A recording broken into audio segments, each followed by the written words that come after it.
नमस्कार दोस्तों, आप देख रहे हैं गौरव ज्ञान एकेडमी, जहां पर सीधे सरल शब्दों में करंट अफेयर्स के एमसीक्यू सॉल्व कराए जाते हैं। तो अगर आप चैनल पर नए हैं तो कृपया चैनल को सब्सक्राइब, लाइक और शेयर भी करिए। देखिए, आज है 2 सितंबर और दिन मंगलवार। तो स्टार्ट करते हैं आज के करंट अफेयर्स और देखते हैं पहला क्वेश्चन। हाल ही में अचूक प्रहार सैन्य अभ्यास का आयोजन कहां पर किया गया? राइट आंसर है ज्ञानवीरों, अरुणाचल प्रदेश में। अरुणाचल प्रदेश में अचूक प्रहार सैन्य अभ्यास भारतीय सेना और आईटीबीपी के संयुक्त प्रयासों से किया गया है। ये ठीक है, आईटीबीपी के संयुक्त प्रयासों से। इसके साथ ही साथ संयुक्त रूप से अंतर संचालन क्षमता को बढ़ाना है। ठीक है, क्षमता को बढ़ाना है। और आप देखिए, आईटीबीपी की अगर स्थापना की बात की जाए तो ज्ञानवीरों ये हुई थी 1962 में। ठीक है, आईटीबीपी की स्थापना 1962 में हुई थी। तो आपको ये ध्यान रखना है। आइए कुछ और अभ्यास हम लोग देख लेते हैं। देखिए, युद्ध कौशल अभ्यास अगस्त 2025 में, और ये भी हुआ है ज्ञानवीरों अरुणाचल प्रदेश में। ठीक है, ये हुआ है अरुणाचल प्रदेश में। तो ये भी आपको ध्यान रखना है, ये हुआ अरुणाचल प्रदेश में। नेक्स्ट देखिए, समन्वय शक्ति जो है ज्ञानवीरों, वो असम में डिब्रूगढ़ में हुआ है। तो असम में डिब्रूगढ़ में, ये भी ध्यान रखिए, आसाम। और इसमें ये विशेषता है कि इसमें समन्वय है किसका किसका। तो देखिए, ये सैन्य और नागरिक अभ्यास कहा जाता है। ठीक है, सैन्य और नागरिक अभ्यास। और इसमें सेना वायुसेना, ठीक है, सेना वायुसेना, पुलिस प्रशासन, सभी ने मिलकर के कार्य किया है, प्रशिक्षण अभ्यास किया। नेक्स्ट देखिए, उच्च तकनीकी ड्रोन क्षमता अभ्यास। ठीक है, उच्च तकनीकी ड्रोन क्षमता अभ्यास, ये भी ज्ञानवीरों अरुणाचल प्रदेश में हुआ। और ये इसका कारण क्या था? इसे सीमा पर सुरक्षा के लिए तकनीकी यानी ड्रोन तकनीकी का अभ्यास किया जाना, इस पर यहाँ पर ये कार्य था। और नेक्स्ट देखिए, प्रचंड प्रहार, ये भी आपका हुआ है अरुणाचल प्रदेश में। ठीक है, अरुणाचल प्रदेश में। और इसकी क्या विशेषता है ज्ञानवीरों? तो तीनों सेनाओं ने साथ मिलकर अभ्यास किया है, तीनों सेनाओं ने, ताकि अच्छे से तालमेल बैठाया जा सके। बेहतर तालमेल के लिए ये काम किया गया है। अच्छा, इसमें देख लीजिए, युद्ध कौशल में जमीन, वायु, साइबर और अंतरिक्ष, सभी क्षेत्रों में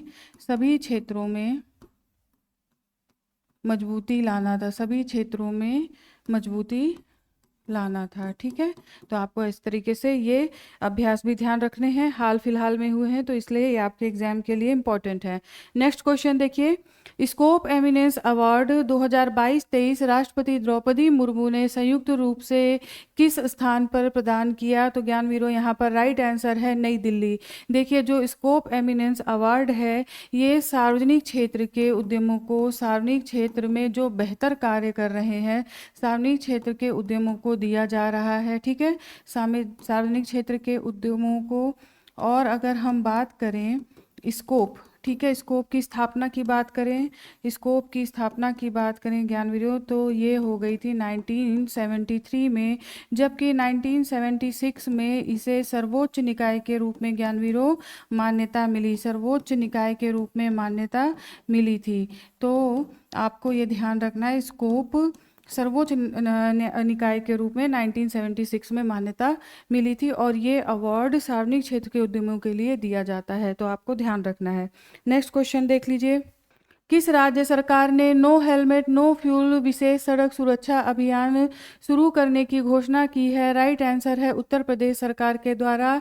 अगर हेलमेट कोई 2 पहिया वाहन वाला व्यक्ति यानी कि बाइक हो या स्कूटर हो, अगर उसने हेलमेट नहीं पहना है तो उसे फ्यूल नहीं दिया जाएगा। उत्तर प्रदेश सरकार ने सड़क सुरक्षा को ध्यान में रखते हुए ये काम किया है, ताकि मृत्यु को कम किया जा सके। नेक्स्ट क्वेश्चन देखिए, कौन सा देश पहली बार अपने कॉलेजों में में भारतीय विश्वविद्यालय के माध्यम से आयुर्वेद की शिक्षा प्राप्त करेगा? तो ज्ञानवीरों यहाँ पर देखिए राइट आंसर है ब्रिटेन और जर्मनी। और भारत की तरफ से जोधपुर का विश्वविद्यालय है जिसका नाम है सर्वपल्ली राधाकृष्णन, ठीक है, सर्वपल्ली राधाकृष्णन आयुर्वेद विश्वविद्यालय, ठीक है, आयुर्वेद विश्वविद्यालय। इसके माध्यम से यहाँ पर ब्रिटेन और जर्मनी में आयुर्वेद की शिक्षा दी जाएगी। अच्छा ज्ञानवीरों देखो, अब आयुर्वेद को कितना ज़्यादा महत्व प्रेजेंट टाइम में दिया जा रहा है। और अगर हम आयुष मंत्रालय की बात करें ज्ञानवीरों, आयुष मंत्रालय की बात करें तो आयुष मंत्रालय की स्थापना पहली बार 2014 में की गई, ठीक है, 2014 में आयुष मंत्रालय की स्थापना की गई थी। तो इम्पोर्टेंट क्वेश्चन है। आगे बढ़ते हैं नेक्स्ट क्वेश्चन की तरफ। वर्ष 2025 में रेमन मैग्सेसे पुरस्कार जीतने वाला पहला भारतीय गैर सरकारी संगठन कौन सा है? राइट आंसर है एजुकेट गर्ल्स। देखिए मुख्यतः ये राजस्थान से काम इस एनजीओ ने शुरू किया था, राजस्थान से काम इस एनजीओ ने शुरू किया था। और इसकी जिन्होंने इसे स्टार्ट किया उनका नाम है सफीना हुसैन, ठीक है, सफीना हुसैन ने 2007 से महिलाओं के लिए काम करना शुरू किया था। इनका काम क्या था? देखिए इन्होंने 20 लाख लड़कियों का पुनः स्कूल में नामांकन कराया, ठीक है, 20 लाख लड़कियों का इस एनजीओ ने पुनः स्कूल में नामांकन कराया। तो ये इनका कार्य था, स्कूल में नामांकन, ठीक, तो ये इनका कार्य था।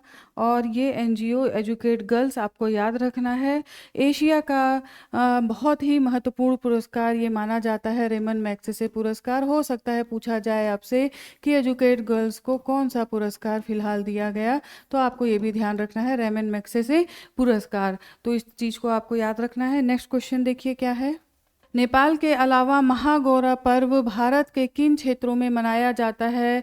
राइट आंसर है कुमायूं और करनाली क्षेत्र, ठीक है, पहाड़ी क्षेत्र कुमायूं और करनाली क्षेत्र में महागौरा उत्सव, जिसमें शिव पार्वती जी की पूजा की जाती है, उसमें ये मनाया जाता है। और आप देखिए कुछ उत्सवों के नाम और देख लीजिए, क्योंकि ऐसे एक ना एक क्वेश्चन जरूर एग्जाम में आपको देखने को मिलेंगे। देखिए वांगला महोत्सव गारो जनजाति के द्वारा मेघालय में मनाया जाता है, ठीक है, वांगला महोत्सव मेघालय और गारो जनजाति के द्वारा फसल कटने के बाद सितंबर-दिसंबर में मनाया जाता है। नेक्स्ट देखिए देहिंग पटकाई महोत्सव, ये मनाया जाता है असम में।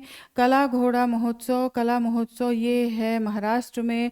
हॉर्नबिल महोत्सव ये है नागालैंड में और नागा जनजातियों के द्वारा ये मनाया जाता है, ध्यान रखिए। अटकुल पोंगल, ठीक है, ये है केरल में। एक उत्सव ज्ञानवीरों और है, देखिए एक उत्सव और याद आ रहा है, वो है बथकुम्मा उत्सव, ठीक है, ये ज्ञानवीरों मनाया जाता है तेलंगाना में, ये मनाया जाता है तेलंगाना में। तो देखिए क्वेश्चन यहाँ से जरूर आता है, तो आप इसे ध्यान रखिए और रिवाइज करते रहिए। नेक्स्ट देखिए प्रधानमंत्री नरेंद्र मोदी 2 सितंबर 2025 को किस राज्य में राज्य जीविका निधि साख सहकारी संघ लिमिटेड का शुभारंभ वीडियो कॉन्फ्रेंसिंग के माध्यम से करेंगे? तो ज्ञानवीरों यहाँ पर देखिए राइट आंसर है बिहार। बिहार में लोगों को ऋण की सुविधा दिलाने के लिए, ऋण की सुविधा देने के लिए ये काम किया जाएगा। और इसके साथ ही साथ खाते में 105 सरकार के खाते में सीधे 105 करोड़ रुपए की राशि दी जाएगी, ठीक है। तो ये भारत सरकार के द्वारा किया जा रहा है, आपको ये ध्यान रखना है। सस्ती दरों पर ऋण की सुविधा सस्ती दरों पर दी जाएगी, तो ये भी आपको पता होना चाहिए, सस्ती दरों पर, तभी तो लोगों को लाभ होगा। नेक्स्ट देखिए, नेक्स्ट क्वेश्चन, संघाई सहयोग संगठन एससीओ की 25वीं बैठक में अगली अध्यक्षता किस देश को सौंपी गई है?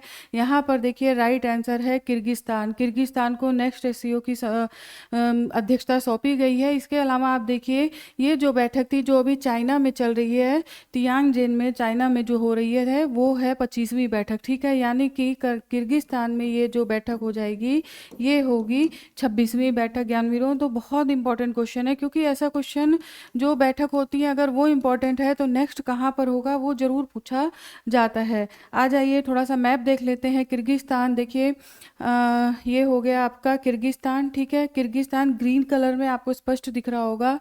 और अगर इसकी राजधानी देखी जाए तो वो है बिश्केक, ठीक है। मध्य एशियाई देश, इसकी राजधानी है बिश्केक। और इसकी जो मुद्रा है, इसकी जो मुद्रा है ज्ञानवीरों वो है किर्गिस्तानी सोम, ठीक है। किर्गिस्तानी सोम इसकी मुद्रा है। और यूएसएसआर के विघटन के बाद किर्गिस्तान को आज़ादी मिली थी। अगर हम अंतर्राष्ट्रीय सीमा की बात करें तो देखिए आप चाइना, ताजिकिस्तान, उज्बेकिस्तान और कजाकिस्तान, ठीक है। ये 4 कंट्री यहाँ से अंतर्राष्ट्रीय सीमा लग रही है। तो आपको ध्यान रखना है कजाकिस्तान क्लॉकवाइज या एंटी क्लॉकवाइज याद किया करिए, मैप अच्छा रहेगा आपका, बार बार देखेंगे तो। कजाकिस्तान, उसके बाद आ गया आपका उज्बेकिस्तान, ठीक है। उज्बेकिस्तान, फिर आपका आ गया ताजिकिस्तान, ठीक है। ताजिकिस्तान, और उसके बाद चाइना, और उसके बाद चीन। तो ये 4 देश किर्गिस्तान से सटे हुए देश हैं, ठीक है, सीमा से लगे हुए देश हैं। तो आपको ये ध्यान रखना है। आ जाइए नेक्स्ट क्वेश्चन देखते हैं, आगे बढ़ते हैं। इंडिया पोस्ट पेमेंट बैंक की स्थापना किसके अधीन की गई है? तो राइट आंसर है संचार मंत्रालय का डाक विभाग। देखिए ये क्वेश्चन डालने का उद्देश्य ये है क्योंकि 1 सितंबर 2025 को इसका 8वां स्थापना दिवस मनाया गया है ज्ञानवीरों, ठीक है। 8वां स्थापना दिवस मनाया गया है। यानी कि अगर इसकी स्थापना की बात की जाए तो आईपीपीबी की स्थापना की गई 1 सितंबर 2018 को, ठीक है। और इसका उद्देश्य क्या था ज्ञानवीरों? ऐसे लोग जिनको बैंकिंग सुविधा के मामले में बिल्कुल हाशिए पर थे, यानी कि जिनका बैंकिंग लेन देन या किसी भी चीज़ से कोई मतलब नहीं होता था, तो डाक के माध्यम से, डाक विभाग के माध्यम से दूर दराज क्षेत्रों तक बैंकिंग सुविधा को पहुंचाना, ये इंडिया पोस्ट पेमेंट बैंक का उद्देश्य था। तो ज्ञानवीरों ये भी ध्यान रखिए, संचार मंत्रालय का डाक विभाग आपको याद होना चाहिए। आ जाइए नेक्स्ट क्वेश्चन देखते हैं। भारतीय नौसेना के युद्धपोत आईएनएस तमाल और आईएनएस सूरत ने किस देश की नौसेना के साथ जल यात्रा अभ्यास किया है? तो देखिए यहाँ पर राइट आंसर है सऊदी अरब, ठीक है। सऊदी अरब ध्यान रखिए। और कहाँ पर? सऊदी अरब के जिद्दा, ठीक है। सऊदी अरब के जिद्दा बंदरगाह पर ये हुआ अभ्यास। और इनकी तरफ से नौसेना बल कारवेट, ठीक है, और जजान, HMS जजान, ठीक है, HMS जजान, जो अपने यहाँ शिप का नाम है INS सूरत और INS तमाल, वही है HMS जजान। तो आपको ये ध्यान रखना है, नौसेना बल कारवेट और सऊदी अरब, इतनी फैक्ट आपको यहाँ पर याद रखना है क्योंकि इस तरीके के क्वेश्चन भी पूछा जाता है। और जिद्दा बंदरगाह। नेक्स्ट देखिए, हाल ही में महालेखा नियंत्रक का पदभार किसने ग्रहण किया है? राइट आंसर है TCA कल्याणी। एक महिला अगर किसी पद पर बैठती है तो वहाँ पर क्वेश्चन बनने की संभावना ज़्यादा हो जाती है। अब TCA कल्याणी देखिए, ये जो विभाग है CGA, ये वित्त मंत्रालय, ये पद वित्त मंत्रालय के अंतर्गत आता है, विभाग नहीं, ये पद वित्त मंत्रालय के अंतर्गत आता है ज्ञानवीरों। और इस पद का कार्य क्या है? तो भारत सरकार के खातों का प्रबंधन करना, ठीक है। भारत सरकार के खातों का प्रबंधन करना इसका प्रमुख कार्य है। तो ये भी आपको पता होना चाहिए। सीजीए और कैग में अंतर होता है, आपको दोनों में डिफरेंस रखना है, एक ही चीज़ नहीं है, तो ध्यान रखिएगा। Controller general of accounts. आ जाइए नेक्स्ट क्वेश्चन देखते हैं। हाल ही में भारतीय रेलवे और किस बैंक ने रेलवे कर्मचारियों को उन्नत बीमा लाभ प्रदान करने हेतु समझौता ज्ञापन पर हस्ताक्षर किया है? राइट आंसर है भारतीय स्टेट बैंक। देखिए, जिसका भी खाता या वेतन जो है रेलवे कर्मचारी का अगर भारतीय स्टेट बैंक में आता है तो उसके लिए विभिन्न प्रकार की सुविधाएं की गई हैं। आकस्मिक मृत्यु के समय पे, आकस्मिक मृत्यु के समय पे 1 करोड़ का बीमा लाभ की बात की गई है। ठीक है, 1 करोड़ के बीमा लाभ की बात की गई है। तो ये ज्ञानवीरों ध्यान रखना है, रेलवे और एसबीआई का समझौता है। आ जाइए आगे बढ़ते हैं, नेक्स्ट क्वेश्चन देखते हैं। हाल ही में किस देश ने एशियाई निशानेबाजी चैंपियनशिप 2025 में 50 स्वर्ण पदक जीतकर शीर्ष स्थान हासिल किया है? ज्ञानवीरों राइट आंसर है भारत। ठीक है, भारत ने यहाँ पर पहला स्थान हासिल किया है।